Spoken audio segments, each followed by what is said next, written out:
We are in studio with the sports doctor Colin McLaughlin as our producer, and carrying over from the first segment, the Admiral Bill Stubblefield. William. Good morning, Rob. Delegate Michael Hyde, who has switched chairs and personalities. Michael. Good morning. The Badger was at work earlier. New York Times bestselling author John Gilstrap. Good morning. In the Mike Carl seat, attorney at law Larry Schultz from Berg Schultz, Harmon and Jenkinson. Larry. Good morning. And via telephone from the Mansion Ferretti law firm, Joseph Joey Tots Ferretti. Good morning, and I'm going to ask Bill Stubblefield to check tomorrow to see if there's a horse head in his bed.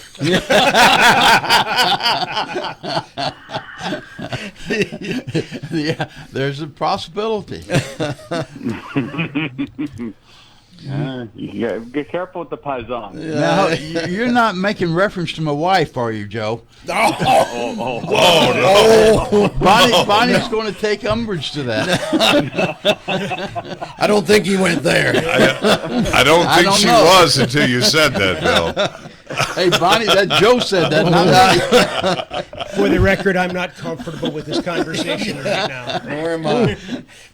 Bill going all Harrison Butker on us on that one. I knew there had to be a Harrison Butker line there. Yeah, a couple of comments from our previous segment, and these will remain anonymous because the people who texted me didn't give me permission, nor did they say I couldn't use their name. In one case they did, but there has been some questions about campaign ads in the 91st district race. I think we have heard many of those questions.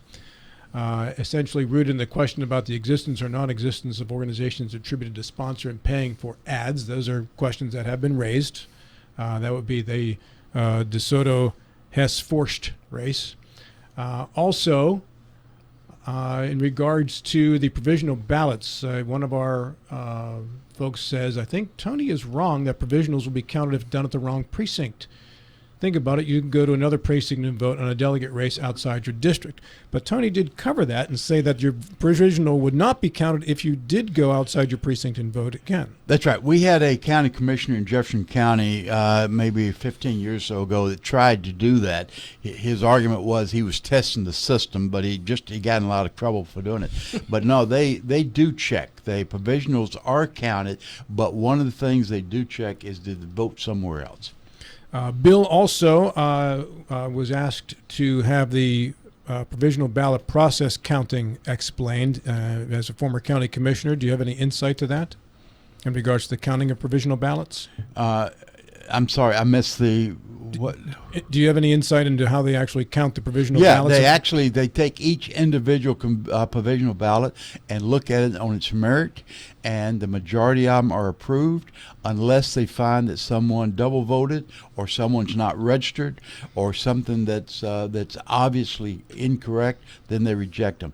But every provisional ballot is looked at individually. What is provisional about a provisional ballot?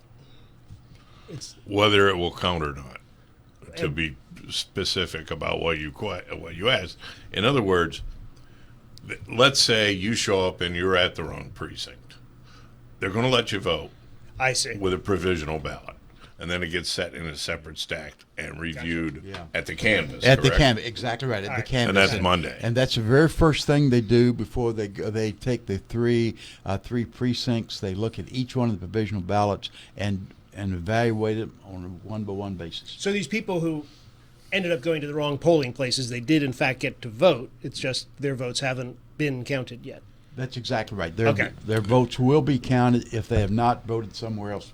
Now, do they first try to tell them where their actual polling place is and send them there first? One of our listeners on Facebook, one of our viewers on Facebook, actually made a comment that stated that you are encouraged to go to your correct polling place because the paperwork involved in casting a provisional ballot is a lot. Okay. There's a lot involved there. So it's easier for everybody to go to your actual location. So did I understand you right, Bill, when you say they're not counted on election night? They may be counted after the canvass, or do they count all the provisional ballots and then subtract out what? They count the provisional ballots during canvassing. Okay, so during that's canvassing. Monday, that's right? exactly right. Yeah. So if you had a race like the one in Jefferson County for county commission that was decided by 4 votes out of 4,600 cast, there's likely to be a few changes in the number before you ever get to any arguments or court fights. Yeah, the provisionals could really count in that race. I mean, that's 1/10 of 1%, Sure. less than 1/10. A follow-up, if you vote at the wrong precinct, aren't you voting in races that you shouldn't be voting? I presume that if you are at the wrong precinct, they give you the appropriate ballot for the precinct you should be in. Why would they give you the wrong ballot?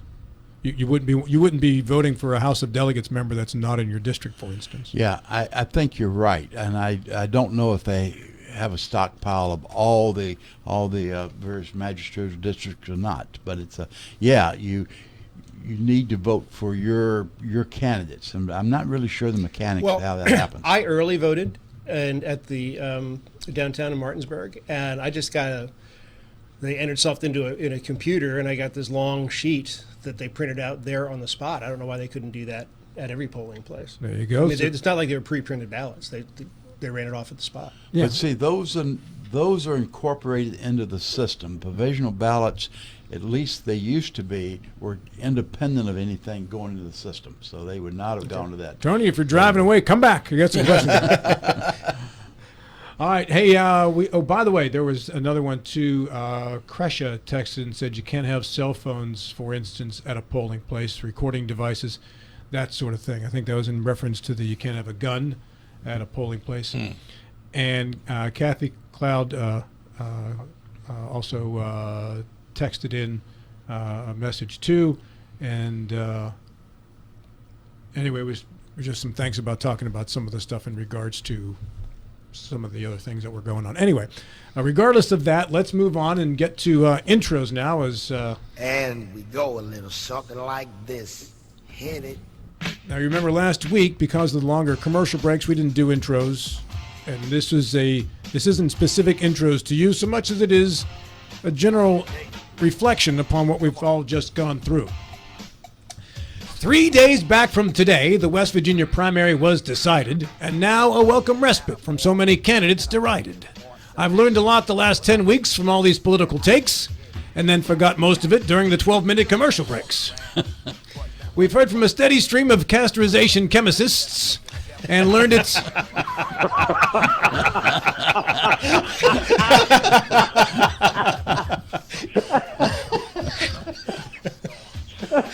Just stop right there.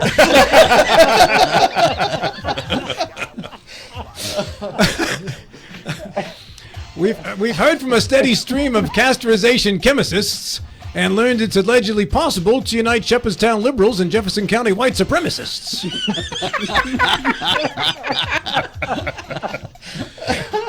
Well, politics makes for strange bedfellows, as none is more out of order than crossing into Maryland and seeing that woke mob amassing at the border. But come back across that border and you'll head into West Virginia real soony, because that's where you'll find, for now, Alex Don't Call Me Marilyn Mooney. We had ads meant to scare us and ads meant to thrill us. We had ads that make Gary Coleman say, "What you talking about, Willis?" We had candidates talking their truth and shooting from the hip. We had candidates being recorded like Monica Lewinsky was by Linda Tripp. I learned that Don Force can't sit still. He fidgets and meanders. I learned that Roger Hanshaw prefers Pam Brush over Chris Anders. I learned that there's actually a contested Democratic primary in this state, and I figured that out last week right before it was too late. Indeed, a U.S. Senate Democratic candidate emerged, but likely to no avail, from a field of Shrewsbury Elliott and a Blankenship that even Bill wouldn't sail. I'll let that one go around the room a bit. Let it catch on. It's a slow spark. We had a new border enforcement policy offered, and wasn't that great?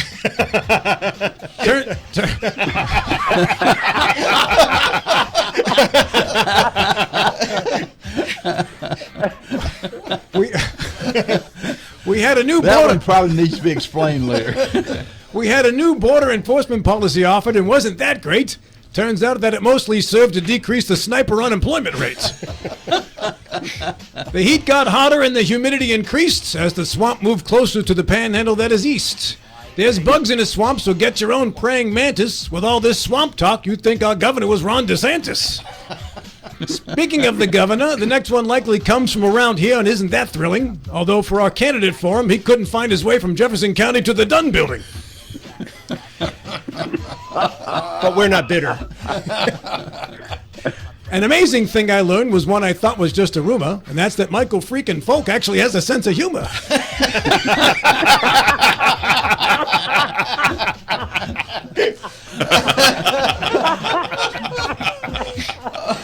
Did somebody get killed that I didn't hear? I do this just to hear Ferretti laugh. I learned that if you want to beat Patricia Rucker, they say, you'd better be a bad mother. Ferretti wouldn't let her son talk that way. Many professed an overwhelming theme of Christianity and the Nativity, then proceeded to trash their opponent's character with so much negativity. Entire forests were felled to stuff your mailbox while politicians figured out a way to beat your text blocks. Politics can be a family affair, as Mac Warner lost, but his brother's night was fun. Meantime, more Capito lost, but his cousin Riley won. Weird things happen in politics where if you lose, you can disappear without a trace, but not for John Hardy, who won despite looking like he finished third in a three-man race. So finally, in closing, there was a lot that I learned and a lesson to remember.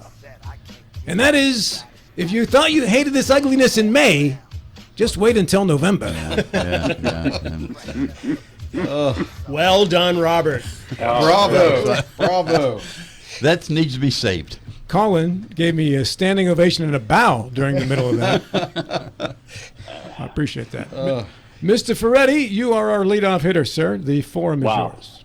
How to follow that? Okay, well, since we're on the election subject, and I think everybody here on the panel is to some degree or another a political junkie, let's go there.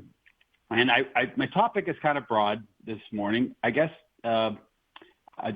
there's probably going to be low-hanging fruit for everybody here. So let's just look at the election and talk a little bit, if you will, about what's maybe a particular race result surprised you. Maybe you want to comment on low voter turnout, which I think the Badger is primed to do. Or maybe you want to talk a little bit about the message that we should take away from the election results as a whole, maybe in the Eastern Panhandle, maybe in the state of West Virginia itself. I want to focus on one aspect which kind of resonates with me a little bit about this election. That's the nastiness of it. These are all Republicans, basically, who are running for these offices. We know the Democratic Party in West Virginia is really hurting right now and is not offering up a lot of viable candidates. So the game's on the Republican side, and I was just struck by how nasty it was. And my theory is that it got nasty because there really isn't a lot of policy differences between these candidates. It's not the focus on the issues so much, but they try to distinguish themselves by, in some respects, sacrificing the truth. And so in terms of their ads and their approach to their campaigns and what they want to focus on, to as an attempt to draw distinctions or differences amongst these candidates, because they can't go to policy, because they're pretty much all singing from the same hymn book when it comes to policy. So I think that's why these races have been nasty and will continue to be nasty going forward, because that's how you draw distinctions. Are they effective? Well, you can look at the Craig Blair race and say that perhaps they are. Craig Blair ran a campaign, I think, by and large, on his record of achievement and accomplishments in all his years in the House and Senate, and most recently as Senate President. And he was attacked vigorously by two candidates who came after him every day. And so you can argue that that kind of campaigning in that race worked. Now, there may be other factors involved behind Craig Blair's loss, but you can simply look at that situation and say, boy, yeah, some of that nastiness may be effective. So that's my takeaway from the election was the kind of campaigning I think we can expect to see going forward, which is that nastiness, which is going to try to create some differences amongst some of these candidates. I'm interested in what other people's takeaway was from the elections here just on Tuesday. All right, let's start first with Delegate Michael Haidt. Well, I'll agree with you, Joe. This is probably one of the most negative campaign seasons I have seen, maybe in my lifetime. at least that I can remember. I've never seen it this negative, and not just negative, but negative in a way where you just shake your head and say, where are they getting this from? I mean, you talked a little bit about the 91st, and there were some negative ads against Forrest and Hess, and one of them was that Don Forrest was a groomer. Where do you get that from? How do you come up with that? And how do you get away with saying something like that in a campaign? I mean, that is disgusting. You have no evidence that he's a groomer. Why would you say something like that? I was disgusted by it, to tell you the truth.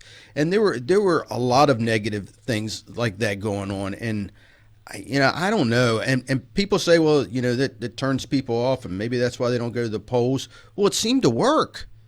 These individuals that ran the negative campaigns, they're the ones that won. So what are we saying as voters? We're saying that this is okay, and this is what you're going to get in the future. You think it was bad this time? Wait till November. You think it's going to be bad in November? Wait 2 years from now. This is going to become the norm, and it's disgusting. And this is why quality individuals don't get into politics a lot of times, because of this kind of behavior from the candidates themselves. And they can say it was the PACs, I never said that. BS. You know exactly what the PACs are saying on your behalf. Stand up, have some integrity, and denounce those people that are supporting you who are saying these negative things. I'm disgusted by it. Mr. Stubblefield. Yeah, Mike Height is right on target. And picking up on the PACs, the candidates have found something they can hide behind. They cannot take personal responsibility. We have a perfect example in the governor's race. Chris Miller ran very negative campaigns, but he had his name attached to it. He took ownership, responsibility of the negative campaigns. Patrick Marcy took no ownership at all because he was the Black Bear PAC was doing all the negative ads for Marcy. And I thought the Black Bear negative ads were worse than the ones that were done by Chris Miller. It's lowered itself to the point that there's no credibility at all. People can say anything. You talk about the 91st. There was Terry Hess was endorsed by both the white nationalists and the white progressive. Tammy Hess. Tammy Hess. Sorry. So there's no way that's going to happen. So people have become very loose in their what they can say. A lot of it in part because they can get away with it. They're looking for the near term. They're looking for what happens, what's it going to do, tipping the election in their favor. It's not at all taking into account where does honesty, where does legitimacy go? What's it going to do to someone's personal life? Personal life does not stop with the election. There's some damage that's been done with these negative ads, but there's little regard for it. I say a pox on everyone that does a negative ad. I will not vote for anyone that does a negative ad. And I think Mike Height's exactly right. You think it's bad now, and this is the worst I've ever seen it. You think it's bad now? Wait till November. Wait till 26. I think we've seen a trend. There was the Institute, Stubblefield Institute, had a forum the other night called Bullying in America. One of the panelists, who's a fairly well-known authority, has made the example with a trickle-down effect, that the families see what's the example being used by the politicians. They incorporate that into their dealing. That trickles down to children. Now, is it a direct analogy? Can you make that direct path between what we see in the negative ads to the children? Probably not. That's probably stretching. But there is an influence. I think it's a real blight on America as we know it. Tony Petrucci's fault. Mr. Gilstrap, go ahead. Come back in to defend yourself, Tony. Take that, Tony. He's out there messing with your car right now. I'm gonna continue to pile on. I think that it's disgusting. I don't know how these people can live with themselves. We've seen people wrap themselves in the flag and then stand on a Bible and then just tell lies about their competitors. They make stuff up, and then when challenged, they've been challenged on this show. I have challenged people on this show, and they double down on the lie. And a partial truth, a misrepresented bit of information that has a kernel, I mean, that's a lie. And then, we had Tom Willis on the show, taking his victory lap, and, he won. And that's fine. I would argue that Craig probably could have fought harder against some of the stuff that was said against him, and he chose not to, and that's between Craig and his own decision. And what Tom said was, we did what we needed to do to win. And by way of answering the question of, you've been accused of, you had to do some dirty things. And he said, we did what we had to do to win. And I think that's kind of incorporating what all of this is about. To hell with the truth, to hell with the other people's reputations. We'll forget about the damage it does to their families. We'll forget about all of this collateral damage that's happening, because really what's important is for me to win. And once I win, then I've got 2 years or 4 years or whatever it is to repair the damage, and I'll just pretend that I did not sell my soul during that time. I think it's horrific. Mr. Schultz. I think it is also more likely to have those kind of campaigns to the extent that you let cultural issues and those kind of hot button things about transgender children, et cetera, when West Virginia has real problems to focus on. We didn't hear many ads about those. I didn't hear a single ad that had a solution for West Virginia's status as a place where public education is not too admirable. I didn't hear a single negative ad or positive ad about any of those things. And so I think to the extent that you wrap yourself in the flag and the Bible and you start talking about little, tiny numbers of people who are slightly different than the rest of us, you guarantee that you're going to have no real substance to your ads except personal negative attacks that are often flatly false. You wonder whether the libel laws might do something about this, the defamation laws. But in fact, the court cases are fairly clear that it's kind of a wide open arena. That's a place where the First Amendment pretty much allows you to lie through your teeth. Yeah. And Mike Hike kind of alluded to that earlier. The collateral damage that's been done. I know of some reports that the families of local politicians were threatened, and the children were threatened. There's no place in our politics of that on the national level, or especially the local level.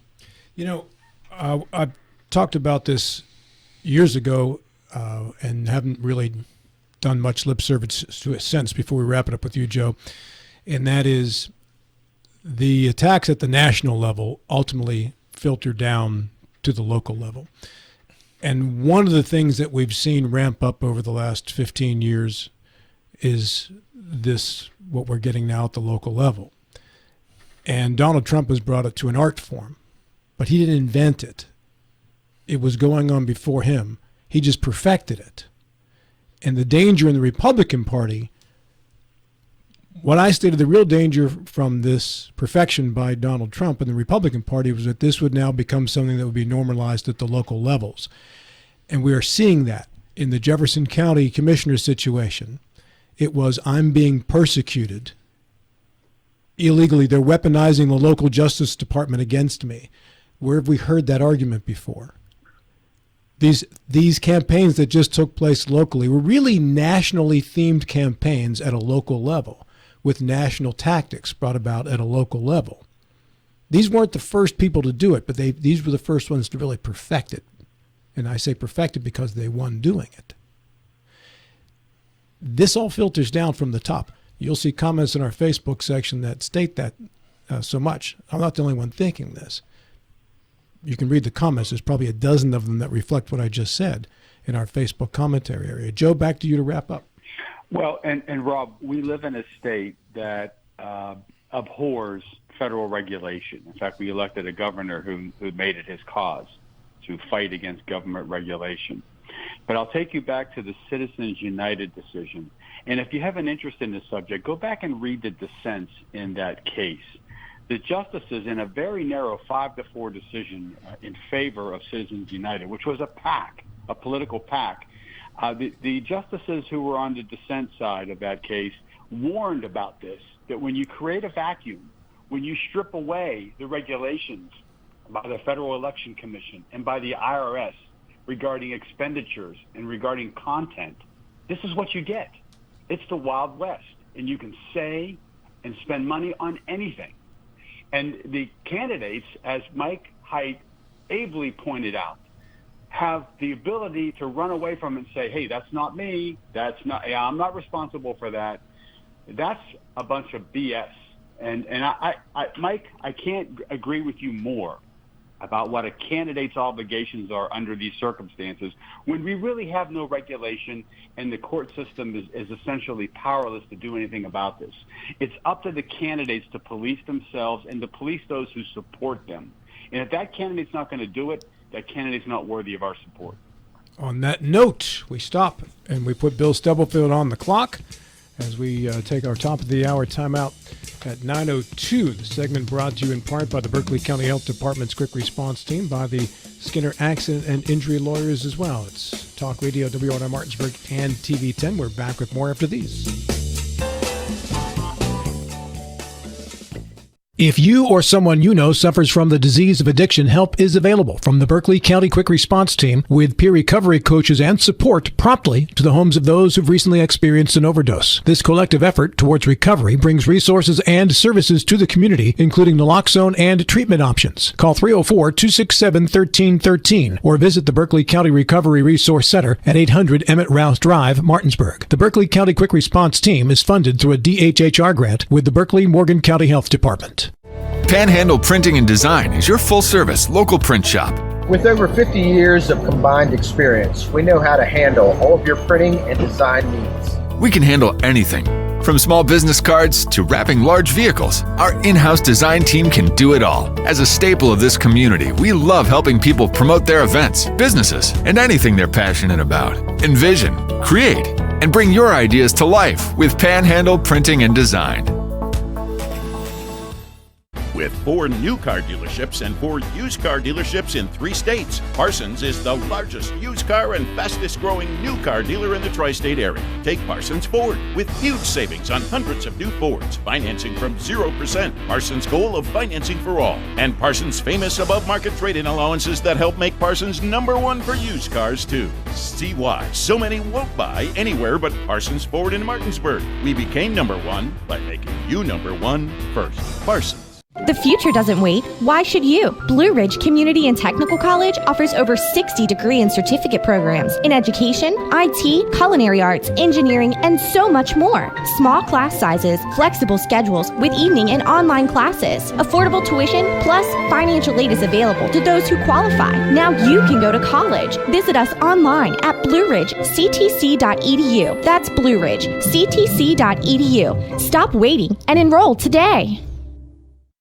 Providing reliable protection since 1877, we are Farmers and Mechanic Insurance Companies. For over a century, we have been dedicated to provide dependable insurance protection and excellent customer service. We specialize in auto, home, farm, and business insurance. Our products are backed with personal, hands-on service. You can trust us to protect what matters most to you.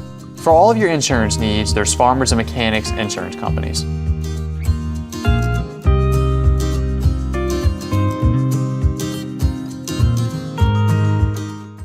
Summer starts here at CMA's Toyota of Martinsburg. We've got a great selection of your favorite Toyota models on our lot with over 80 new vehicles in stock. Right now, get up to $3,000 off MSRP on a new 2024 Camry. Or check out a new 2024 Tundra and get up to $4,500 off MSRP.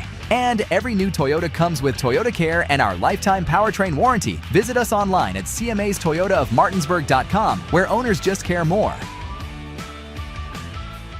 Mother suckers, fresh Florida stone crab straight from the boat to your throat. Blue crabs, king, snow, Dungeness, all all available year-round.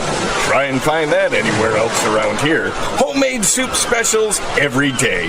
Mother Shuckers is located at 1014 Winchester Avenue in Martinsburg. Mother Shuckers, we have an opinion. If you don't like it, shuck it up, Buttercup. Come on over. When you're looking for the perfect gift, look no further than L.A. Roberts Jewelers at 146 North Queen Street in downtown Martinsburg. Choose from a huge selection of unique items, from the finest diamonds that make your eyes sparkle to exquisite timepieces, figurines, and collectibles. Buying from L.A. Roberts Jewelers means that you've made the decision to do business with people who've excelled in the industry for more than 100 years. They'll be here tomorrow when you need them, and if you need your jewelry or your watch repaired, they'll do that too. L.A. Roberts in downtown Martinsburg. Old World Jewelers for a new age. Life is evolving. Over the past decade, the way we do almost everything has changed. Get on your phone, see something you like, click on it, and it shows up at your door. Why should the way you have your car serviced be any different? Why waste your time going to a dealership service department when Hagerstown Ford and Hancock Chevrolet will come to you? They service all makes, all models, and offer full parts and labor warranties. Hagerstown Ford and Hancock Chevrolet will come to your door or office and service your vehicle while you're doing what you need to be doing, conducting that business meeting or mowing the lawn. Why take time out of your busy schedule when you don't have to? Hagerstown Ford and Hancock Chevrolet's friendly, knowledgeable staff will come to you where you live or where you work for full service maintenance, from oil changes to tire rotations, brakes, batteries, multi-point inspections. They handle it all. Hagerstown Ford and Hancock Chevrolet is committed to delivering the best of the best to their customers. Trust them to service your vehicle where you're at home or at work. Skip the time-consuming and terminal wait at the dealership. Schedule your appointment at FordofHagerstown.com or HancockChevy.com. The Sports Mix is your #1 source for the top sports stories in the Eastern Panhandle. I believe the NFL is a week-to-week industry, so I am telling you this week is when the Beast predicts that the great number 17 will in fact touch that field at some point. Co-host Nick Verzolini, Kyle McLaughlin, and Dylan Bishop break it all down weekdays from noon to 1 and re-aired from 5 to 6 right here on Talk Radio WRNR, TV 10, and the TV 10 Facebook page.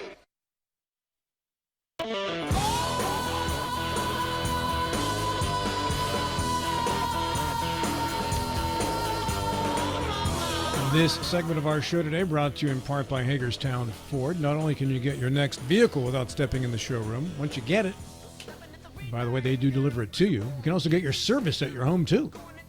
Also by Elder Care attorney Danny Staggers, by WVU Medicine, Berkeley Medical Center, Jefferson Medical Center, leading healthcare here and everywhere. I will be seeing a lot of this young man this evening as well, tonight, as well as Mr. Gilstrap, Mr. Height, at the big hospice event there. Mr. Stubblefield, you are on the clock, sir. Well, thank you, Rob. Everybody's speaking of Craig Blair being president of the Senate, being defeated in his race, but there are other folks from the Eastern Panhandle that also had positions of leadership. Charlie Trump was chair of the Judiciary Committee in the Senate. Very, very powerful. Did a lot of influence on what actually got through. Eric Householder was the House Majority Leader. Paul Espinoza was Speaker Pro Tem, and John Hardy was Vice Chair of Finance. All positions that influence not only the state, but especially the Eastern Panhandle. 3 of them decided they would not rerun for election. 2 of them were defeated. What does that mean for the Eastern Panhandle with 5 very powerful? There are others that lost as well that will not be coming back, but these 5 were particularly influential in the workings of our legislators. I'm going to go right back to Mike Height again. Delegate? Well, obviously, I think Charlie Trump is a huge loss in Judish, and Craig Blair, obviously, as the Senate president, is a huge loss as far as leadership and power for the Eastern Panhandle. But you bring up a great point. You know, when you lose somebody with the knowledge of Eric Householder had, not only was he the House Majority Leader, but he was also the finance chair for many years, and just had a wealth of knowledge in that area. You know, you sort of figured he was going to move on to auditor, and that was a great fit, but he even got defeated there. So he's nowhere in the state government right now. again, Espinosa, a wealth of knowledge, many positions within the House, and you've lost all of that knowledge. So that was a big loss. Now, even if he had won, he was going to take a back seat in the Senate, you would think, being a junior senator. But even at that, still a wealth of knowledge in the legislature. John Hardy, a huge loss for the EP. When you look at, he's the vice chair of finance, and can he influence money in the Eastern Panhandle? Absolutely, he could. He had the ear of the finance chair, and that's an influential position. So, you can say to yourself, we voted better people in, and I won't go into that debate. But you cannot argue that the Eastern Panhandle got weaker as far as power in Charleston Tuesday night. There's no doubt about that. Mr. Schultz. Locality pay for the moment is a pipe dream. If it was going to happen, it would have happened when the Eastern Panhandle had a pretty big fraction of all the leadership roles in the two houses of the legislature. We're basically, we don't have any power now to guide the agenda, to even get it on the list. And so for those of you who were thinking that problems like North Middle School could be remedied at least in part by locality pay, that's off the table. And so I just can't see how it could possibly happen. And so, it didn't happen when we had all that power. So from here on out, I wonder why, thinking regular voters from Berkeley County and some of the other Eastern Panhandle counties, why they all came to that conclusion. Was it because there was so much negativity? They were against someone like Craig Blair, that they were driven to say, well, he's abused his power or whatever, and he's got to go.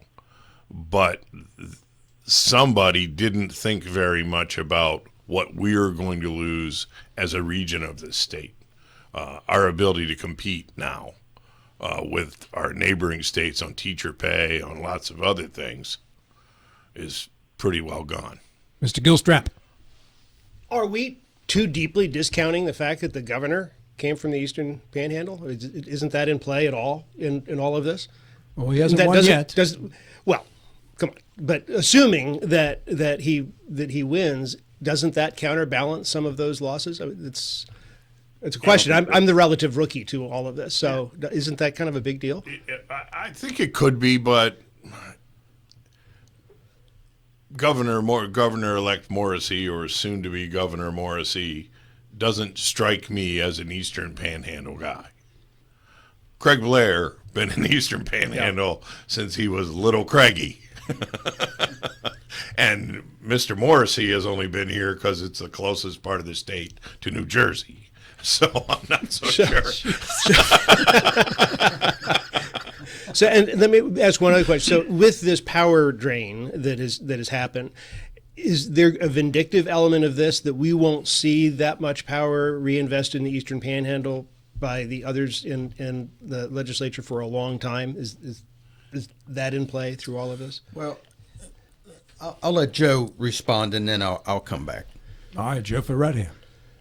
Yeah, to answer your question, John, I think there is an element of jealousy in Charleston. I'm sure Mike Hite can speak to this, but when we go down there, and I've heard this from quite a few of our elected officials, when we go down there asking for things, a lot of eyes roll down there because we're seen as having everything already.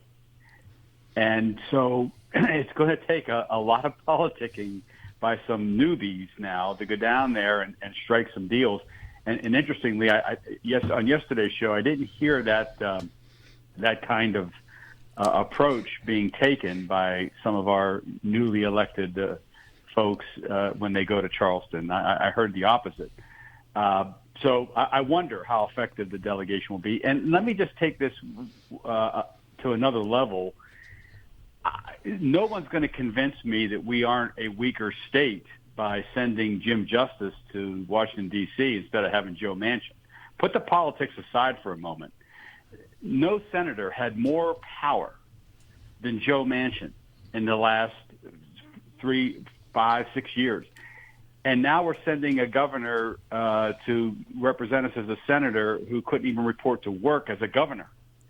So I'd see on a national scale West Virginia taking a step back politically.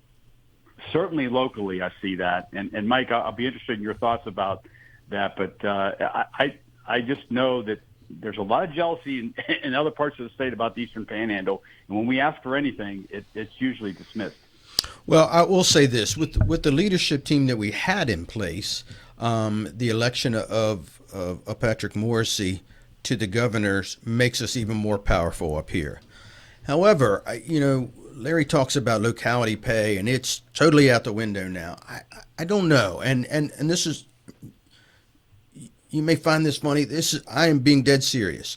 Do not discount the power of a Jason Barrett or a Michael Hornby in the legislature. Those two individuals are extremely popular with the other members.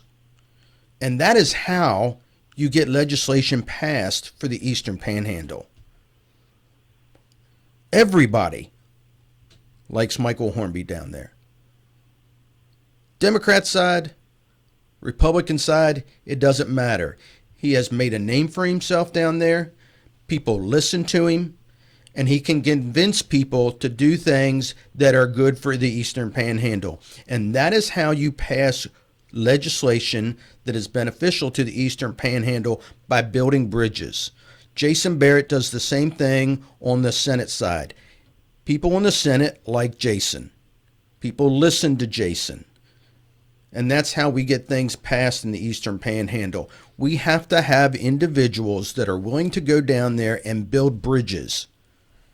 Not just go down there as power players and try to force things through, but build bridges.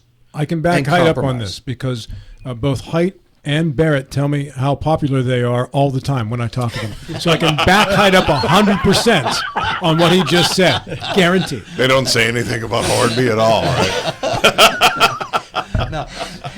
Yeah, and you folks are making a good point. My question was more on a relative basis than absolute basis. Certainly the people we have down there now and the folks we'll be sending will have some effect and some influence. I do believe, though, that on a relative scale, we'll have less influence than what we had before. And Mike, I include you in the list of Hornby and Jason Barrett as having some influence. And this comes back to what Joe alluded to, and Mike, you're more precise, and a question that John Gilstrap asked yesterday. We don't get anything done by it's my way or the highway. I'm going to stick on principles. I'm not going to compromise on anything at all. We need to have people that will be willing to work with others. On to issue number 3, and for that we do go to Delegate Michael Haidt. So I'm going to stick with the state races, and I'm going to say now that Craig Blair is no longer the Senate president, who becomes the favorite to become Senate president, and how will that affect the Eastern Panhandle? All right. I need a political insider on this one, and that would have to go to you first, Mr. Ferretti. Well, the names that are being kicked around, Tom Takubo, Eric Tarr, Amy Grady, are the names I'm hearing the most. And naturally, they would be under consideration since they are in leadership positions now. The path was from Senate Finance to Senate President, which is the path that Craig Blair took. So you can look at Eric Tarr and think about that. But Eric's ruffled some feathers down there, so you wonder if he's going to have a broad-based support. The person I'd like to see is Amy Grady, because perhaps the state could start focusing even more on public education, where she comes from as a public school teacher, Instead of focusing on creating an opt-out system, which I believe the charter schools and private school systems are, they are serving as an opt-out for parents who don't want to put up with the problems in public schools. I'm hoping that Amy Grady could perhaps have some influence as a Senate president and get the focus where we need to have it in fixing our public education first, where a vast majority of our students are educated. I'm not against private education. I used it myself for one of my children. But I think we are sacrificing some of the public education needs to establish things like Hope scholarships and charter schools and things of that nature. And I believe it's not doing a thing for public schools. So we have to refocus, and I'm hoping that somebody like Amy Grady can do that.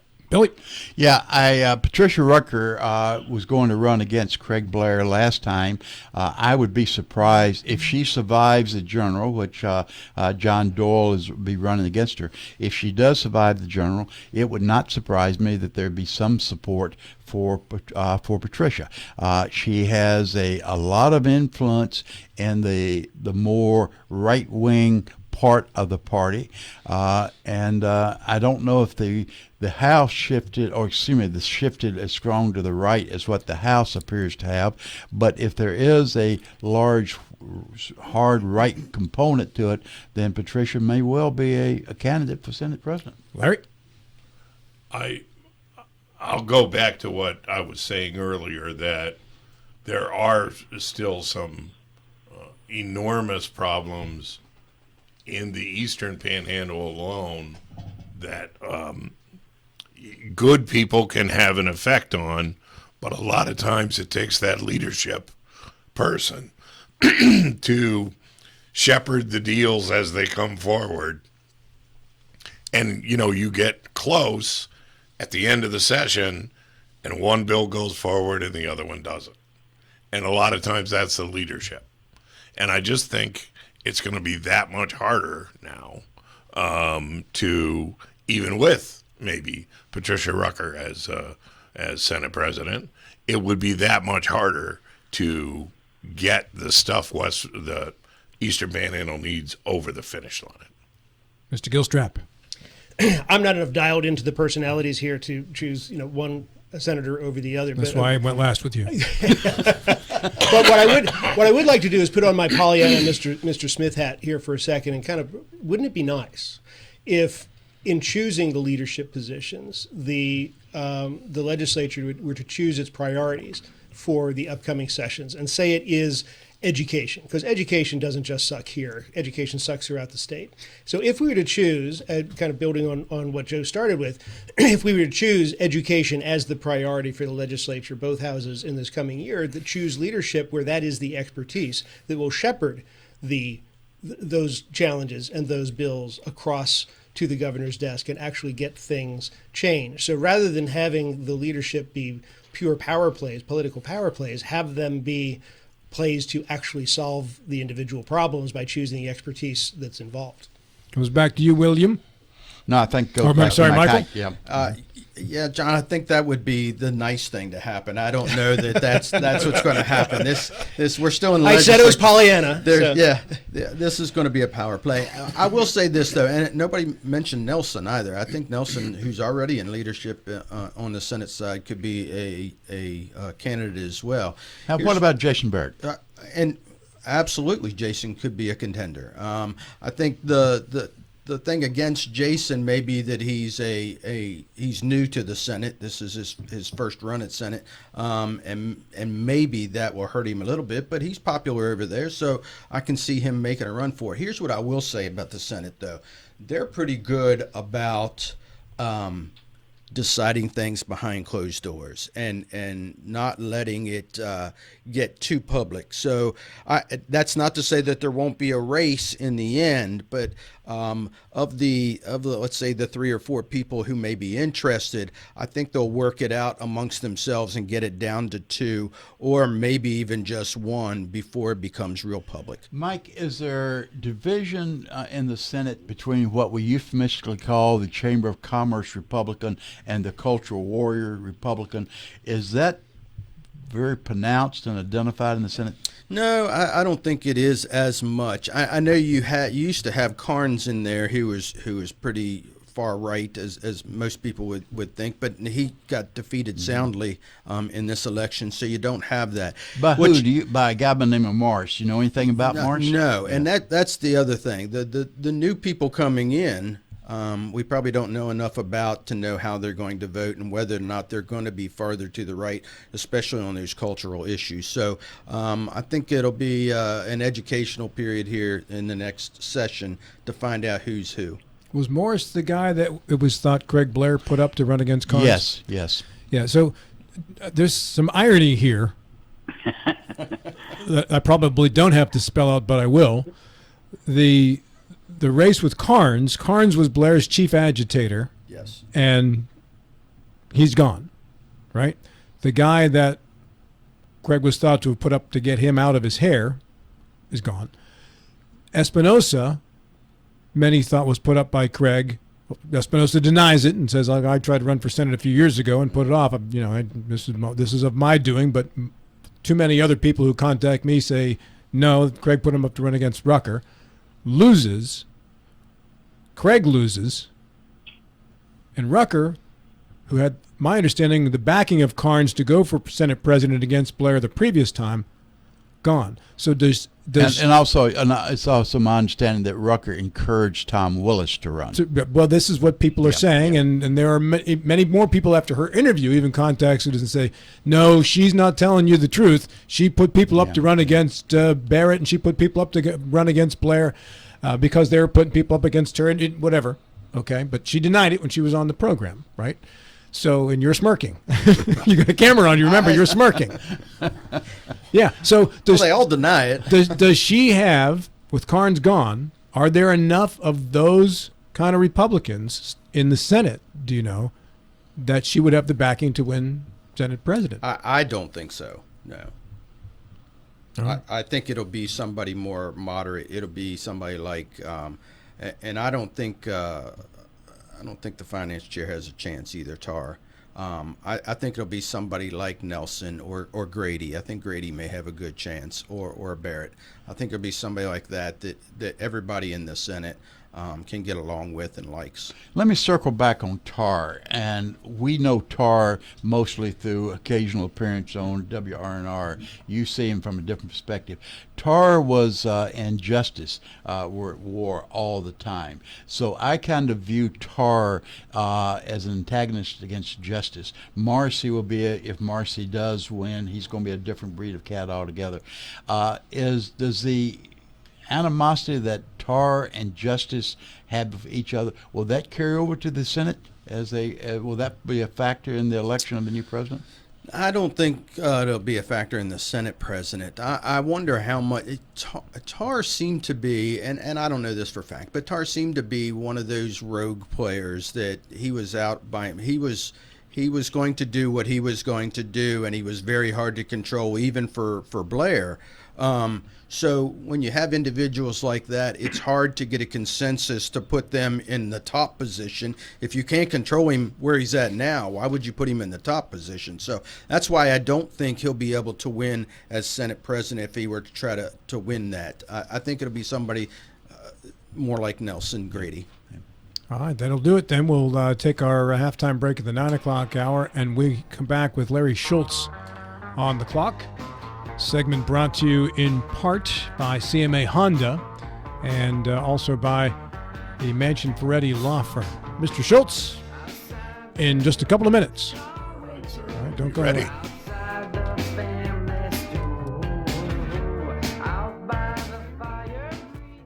Do you have someone in a nursing home? Or are you worried about somebody you love going into a nursing home? The law firm of Daniel Staggers can protect your assets. Call the law firm of Daniel Staggers today at 304-267-3915. The Daniel Staggers Law Firm does elder care law, estate planning, and special needs trusts for disabled children and family members. Visit the Daniel Staggers Law Firm for your initial free consultation at 133 East John Street in Martinsburg. The Daniel Staggers Law Firm, when you need asset protection for you or for a family member. WVU Medicine Foot and Ankle Surgery General Podiatry offers a full range of services to help patients put their best foot forward. Our podiatrists treat patients with a variety of complex conditions affecting the feet and lower legs, including foot and ankle fractures, diabetic foot conditions, and more. For more information or to schedule an appointment with WVU Medicine Foot and Ankle Surgery General Podiatry in Spring Mills and Charlestown, call 304-725-BONE. I pre-planned my funeral to make it easier on my family. They were relieved to know I'll get just what I want. My family actually thanked me for taking matters into my own hands. Turns out having this awkward conversation wasn't awkward at all. Pre-planning is my choice. There are certain things about me my family may not know. Now they won't need to guess. The choices are yours. The peace of mind is theirs. Pre-plan your funeral with Brown Funeral Homes and everything will be taken care of. Find out more online at brownfuneralhomeswv.com. Brown Funeral Homes, here for you. From breathtaking outdoors to unique local eats, world-class geocaching, and thriving local culture, Martinsburg, Berkeley County, West Virginia is where you can live your adventure. Berkeley County offers fantastic outdoor experiences, from our rugged hiking paths to scenic nature paths, public parks, fishing streams, and nature preserves. Cap off your outdoor adventures with a stroll through historic downtown Martinsburg. Join us and immerse yourself in our rich local history and scenic surroundings. Check out upcoming events and plan your adventure at travelwv.com. I do. We got double the Rocks gas rewards, 6 cents off a gallon. Can't believe you didn't fill up. That's double my rent. Not my car. Save now with double the gas discount. 6 cents off a gallon with Rocks Rewards. We got double the Rocks gas rewards, 6 cents off a gallon. You had one job. It's between girls. Save now with double the gas discount. 6 cents off a gallon with Rocks Rewards. Are you ready to flip into fun? Introducing Flip and Cheer Gymnastics, where parties, classes, and camps come alive with glow lights and non-stop action. Our professional party planner will work with you to design a dream party for your child. Book your party today and get ready for a high-energy celebration that will leave your guests beaming. And don't forget our classes and camps, where our expert coaches will help your child tumble, flip, and soar to new heights. Flip and Cheer Gymnastics, where every day is a chance to shine. I like the layout of the course very much. I think it challenges the low handicappers and is very playable for the mid and high handicappers. All different levels can play on this course. I think it challenges you from the get-go. And the first tee program here is one of the best, if second to none. It is the best in the state of West Virginia. The men have a league, the women have a league, the kids have things going on. Like, it really is kind of the whole package here at Locust Hill. Everybody's very welcoming. Love the folks here that play golf, but a lot of great relationships and friendships with people here. You know, sometimes you can only judge a course by their members. We have a great core membership here. I was able to build some fantastic relationships here, and that's why I've been here for 30 years. When you join any club, you're joining to play golf, but you're really paying for the experience. And the experience here at Locust I found to always be a good time and a fun affair. To schedule a tee time, become a member, or see upcoming events, visit www.locusthillgolfcourse.com or call us today at 304-728-7300. At Carter Myers Automotive, what we do today will tomorrow become what we've done. That's why Owners Just Do More no longer defines us. Our work is never done because what we live by doesn't have a finish line. We care. Our company of owners is moving lives forward every day by finding more ways to care before, during, and after your purchase. Because when you're happy, so are we. Carter Myers Automotive. Proud to be the owners who just care more. The Sports Mix is your place in the Eastern Panhandle for national sports through a local lens. We're now joined by the voice of the Washington Wizards, Dave Johnson. Dave, how are you today? This might be a first for me. I'm actually doing an interview from the tarmac at Dulles Airport. We're getting ready to fly to Detroit. Co-hosts Dylan Bishop, Nick Verzolini, and Colin McLaughlin break things down weekdays from noon to 1 and re-aired from 5 to 6, right here on Talk Radio WRNR, TV 10, and the TV 10 Facebook page.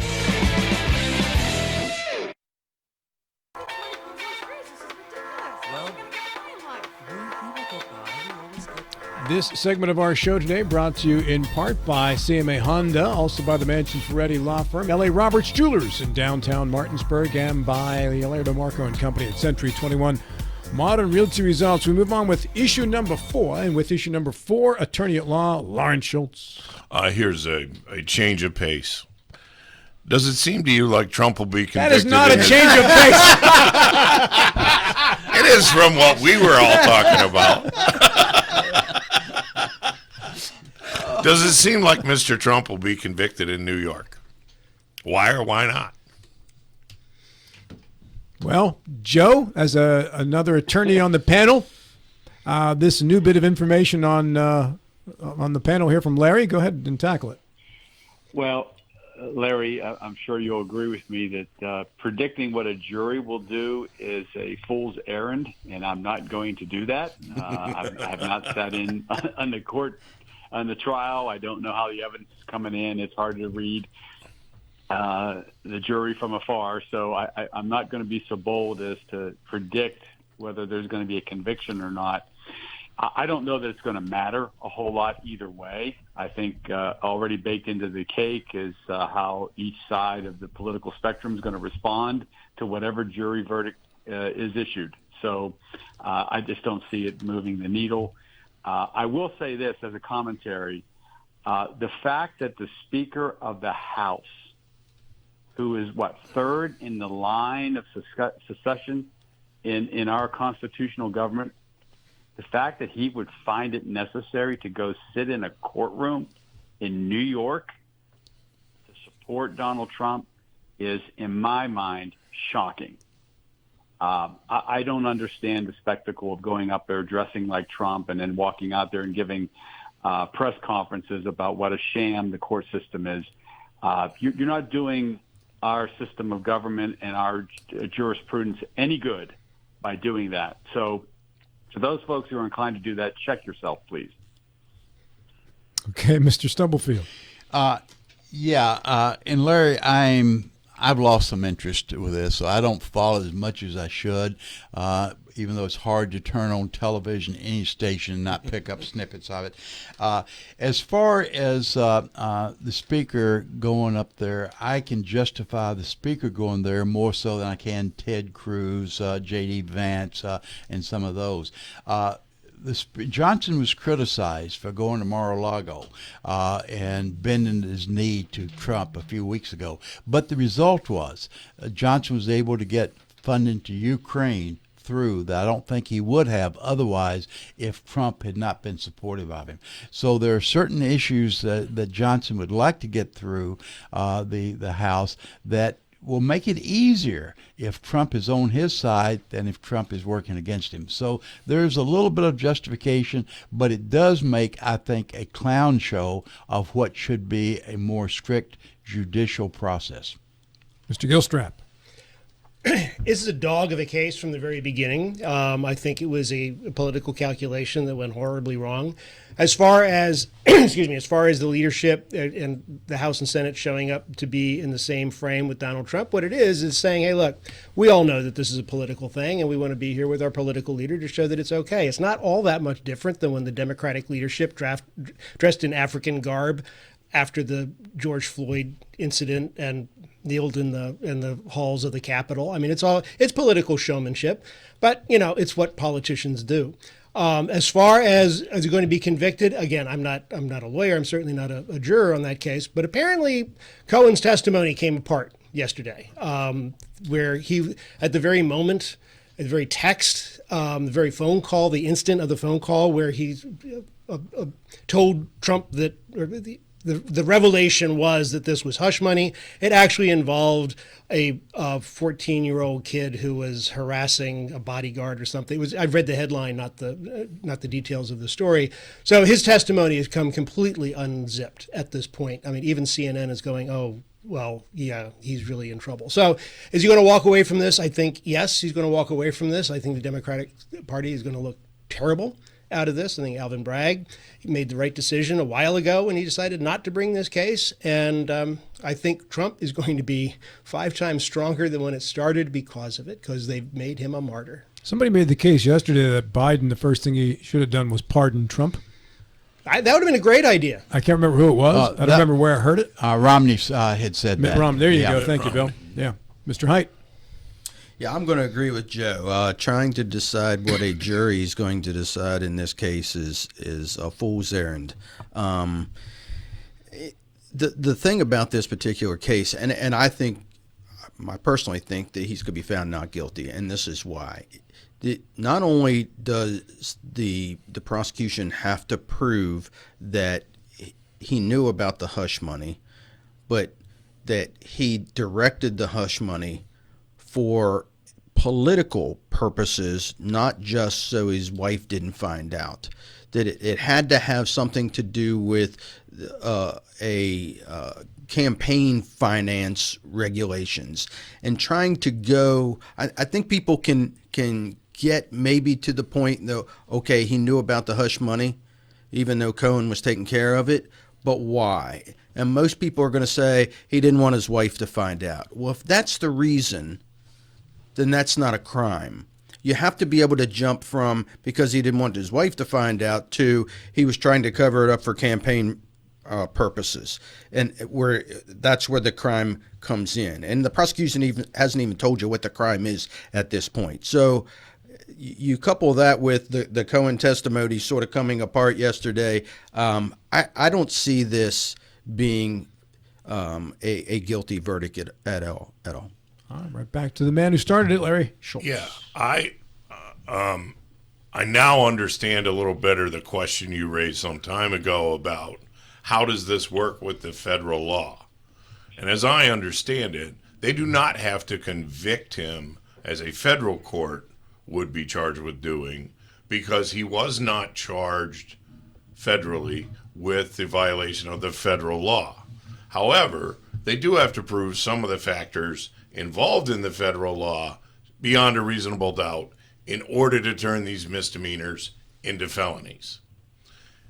I mean, to me, one of the biggest irritants about all this is, he was just lying about his business records, and that's pretty well been conceded. The only question we have now is why. And this is a case that a jury could go, I think, legitimately either way. I thought the prosecution did a nice job of lining up Mr. Cohen so that they can say on closing when the defense says, well, why would you take the word of this convicted perjurer and this terrible person, Michael Cohen? The prosecutors will get up and say, hey, we're not the ones who picked Michael Cohen. Donald Trump is. And if he's such a bad guy, that lends to our case. So it is going to be fun. I don't know either how this will shake out. It's about as much of a fool's errand as trying to pick before the season which baseball team will be the best. There's a lot of factors. Yeah, that's easy. Yeah. Oh, yeah. There's one off the list. Thanks, Bob Nutting, for killing my baseball dream. I will be interested to hear as much as I can hear or read of the closing arguments, because I think the closing arguments are going to be very interesting. Will he be convicted? Joe's right. It is a fool's errand. I invited you all to jump in, and Joe unfortunately killed the fun before we got started. Way to go, Joe. I'm going to blame Tony Petrucci on this one. Take that, Tony. Issue number 5, Mr. Gilstrap. All right, I'm going to take a really hard shift here into sort of the theoretical. Is Biden the worst president in history? No. Boy, that's not Mike Carl. Because good one, Bill. That's settled. We all know that. So we'll just move on. I actually did go to the Stubblefield Institute's bullying seminar or panel the other night. You weren't initially invited, but you forced Bill to make you. Yeah, that's right. He bullied him. He threatened me. He showed me pictures, and he was going to make them public if I didn't go. So, so I had to go. And they were pretty revealing. They were very revealing pictures. But we still don't know why, whether it was to protect his wife or what the other reason was. So, at the time of those texts, Bill was actually texting me about a whole different matter. Is that what you're going to tell us? Yeah. So anyway, we were talking about bullying, and the definitions of bullying have sort of expanded since I was a kid.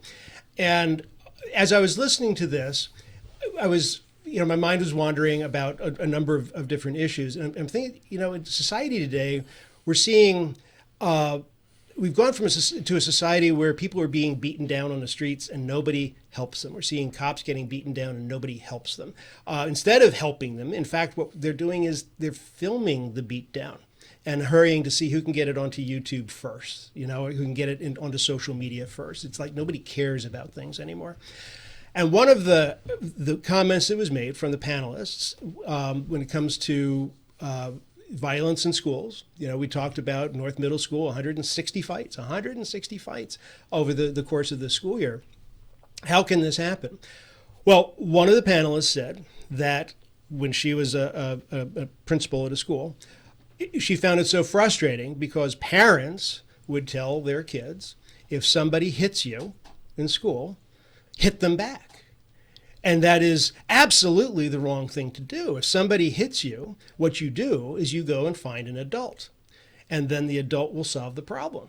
So then this got me to thinking, all right, if somebody is wailing, if little Georgie is wailing on my kid, do I want Tommy to push Georgie and stop him wailing on my kid?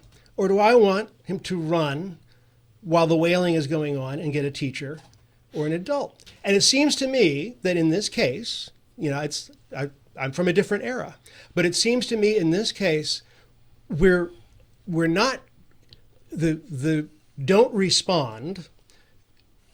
Violence is bad and all of that, but the get an adult response is for the convenience of the school, but we're not training people to defend others. And that means we're not training kids to defend their families or to defend their homeland, to defend. So are we overemphasizing the tattletaling in this circumstance? Should we, in fact, kind of go back to the old days that you have a good guy and a bad guy, or if you're hit, you can hit back and not get punished for hitting back? All right. Bill, it's your institute. These are the people putting forth that propaganda. What say you? Yeah. There are many advantages of getting older.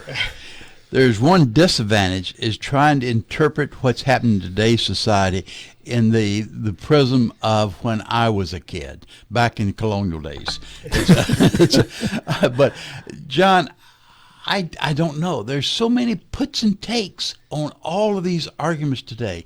Life is much more complex, much more difficult to understand, and much more difficult to navigate today than when I was a kid. When I was a kid, the only thing you had to worry about was your bicycle faster than the guy on the other side of the street's bicycle. All of these things did you tattletale, and you punch him back, they're kind of in the noise level. Now they bubbled up, and they're the major components of our society. Thank you for raising this. My answer to it, I don't know what in the hell to answer it with. It's your institute. You did the program. No, I did not. Look at the clock. We've got time to fill. All right, Bill, you're done. You signed off. You're done. No, put that finger down. You think you're like the king of the free world when you put that finger up? Everybody has to stop. Put that finger down. One more. Put it down. No, you're done. You signed out. Pretty soon he's going to put up another finger. I want to give credit to Ashley Horst and the folks at the Institute, which I have nothing to do with scheduling. They put together some very provocative, some very timely, a very challenging program, so I applaud them. Joe Ferretti.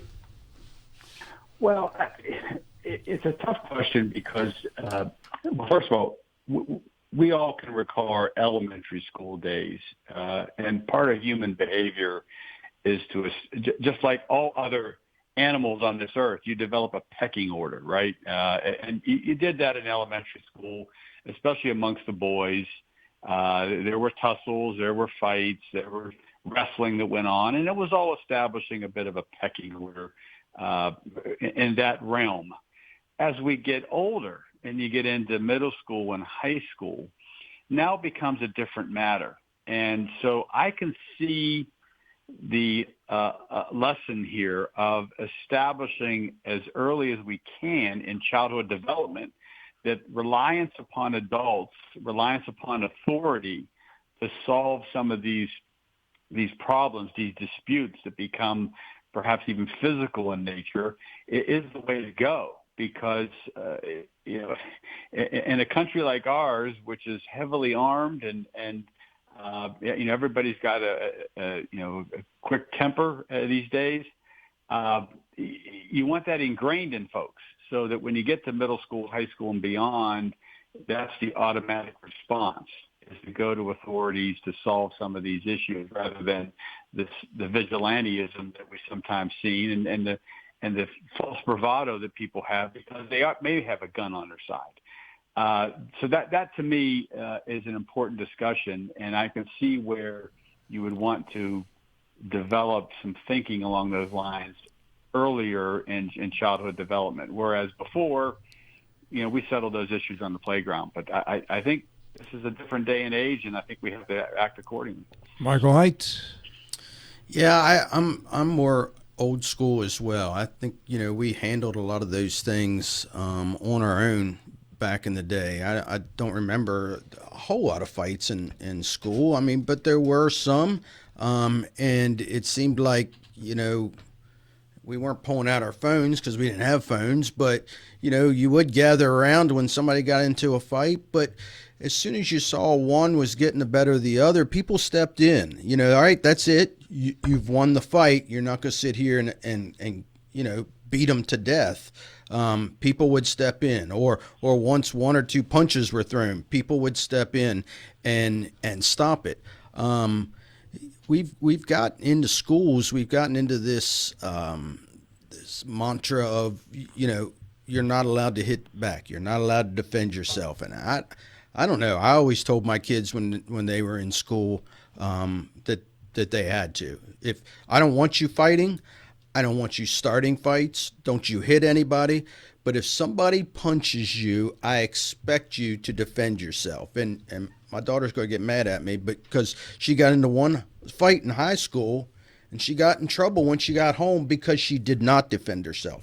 Because she got into a fight and she waited for somebody else to come in. I said, if this had been one of your brothers, you would have defended yourself. You would have started throwing punches. So I don't want to hear what the school is telling you to not defend yourself. You have to be able to defend yourself.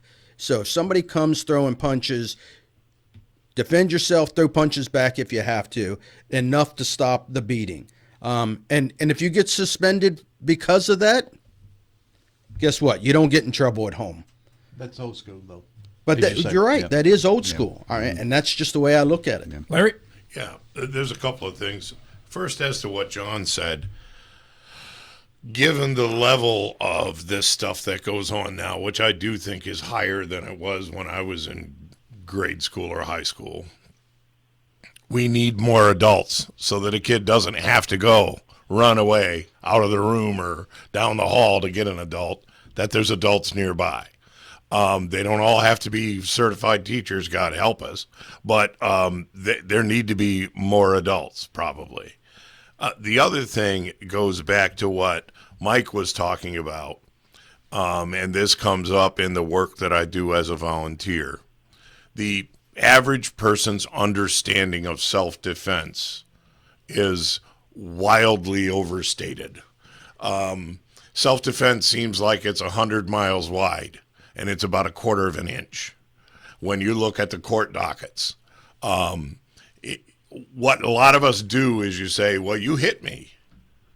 And here in about 5 minutes, when I stop crying, I'm going to hit you back. That's not self-defense. That's payback, retribution. And it's not the same thing. And as a legal matter, it is a completely different thing. So one of the things that we have to start teaching kids, I think, at a younger age is literally the doctrine of self-defense and what the law says, what our legal system says you can and cannot do in response to aggression. If someone calls you a name, can you punch them?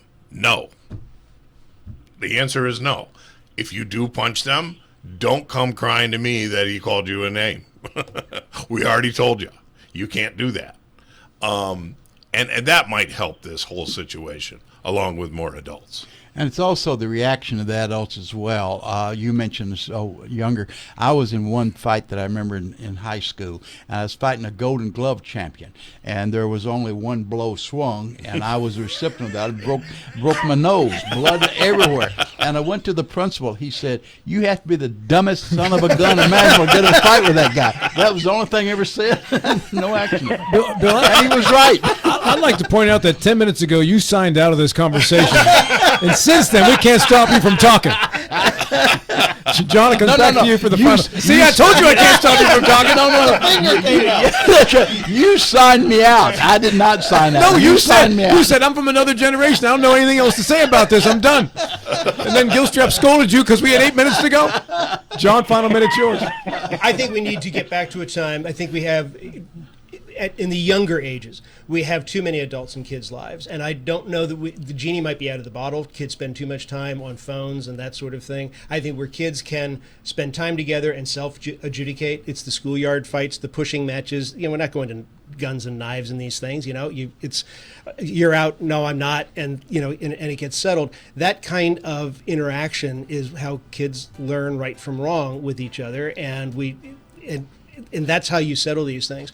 I think the issues with violence in the streets and all of that is from pent-up anger that just blows up sometimes. So, but I do think that kids need to be able to settle things like right now, and the music's playing, John. I know. If there are good guys and bad guys, and good guys should be punished less than the bad guys. You sure you're done, or is it like Stubblefield? You got more to come. Well, you got music going. Final thoughts. 8 seconds. Bill took up my time.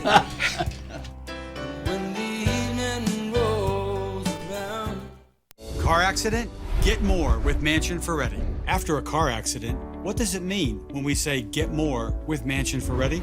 It means making the insurance company do what's right. It means getting a powerful local law firm on your side, one with decades of experience. And it means the peace of mind of never paying us a fee unless we get money for you. So if you've been injured, get more with Mansion Ferretti. 304-264-8505. Is your skin dry or breaking out? Are your muscles sore and tight? Then take a few hours or even a whole day to refresh yourself, recover, and rejuvenate at Personal Reflection Day Spa, located at 102 Hovatter Drive in Inwood. Personal Reflection Day Spa is an award-winning spa for 15 consecutive years. The friendly, experienced staff will give you the treatment you deserve from the minute you walk in the door. Book your appointment by calling 304-821-1333 or online at personalreflectiondayspa.com. Mother Shuckers. Fresh Florida stone crab straight from the boat to your throat. Blue crabs, king, snow, Dungeness, all available year-round. Try and find that anywhere else around here. Homemade soup specials every day. Mother Shuckers is located at 1014 Winchester Avenue in Martinsburg. Mother Shuckers, we have an opinion. If you don't like it, shuck it up, Buttercup. Come on over. Hi, Crescia Hornby here. Larry DeMarco, broker of Modern Realty Results, believes he has some of the best real estate agents in the Eastern Panhandle. Agents at Modern Realty Results have years of experience and knowledge of the local real estate market. Agents within the office work as a team to provide quality customer service. We strive to always ensure client satisfaction through handling every transaction with honesty and integrity, all while offering competitive rates. Modern Realty Results is veteran-owned and managed. Please call us at 262-4222, modernrealtyresults.com. Final thoughts are brought to you by Larry DeMarco and Company at Century 21 Modern Realty Results. Joe Ferretti, go. Hey, Justice Alito, blaming your wife for an upside-down U.S. flag on your lawn is a new low. Larry Schultz. Wow. If you melt dry ice, you can swim without getting wet. Mr. Stubblefield. Kudos to Maria Lawrence and David Asham and others for making the major fundraiser for hospital a significant success. John Gilstrap. I have no idea what Joe Ferretti is talking about. Mr. Height. Well, we are expected to get the call to a special session on Sunday, so cross your fingers. Hopefully we can get the budget fixed. Dave Ramsey Show is next. This is Talk Radio, WNR Martinsburg and TV 10, and we'll talk to you again in 70 short hours.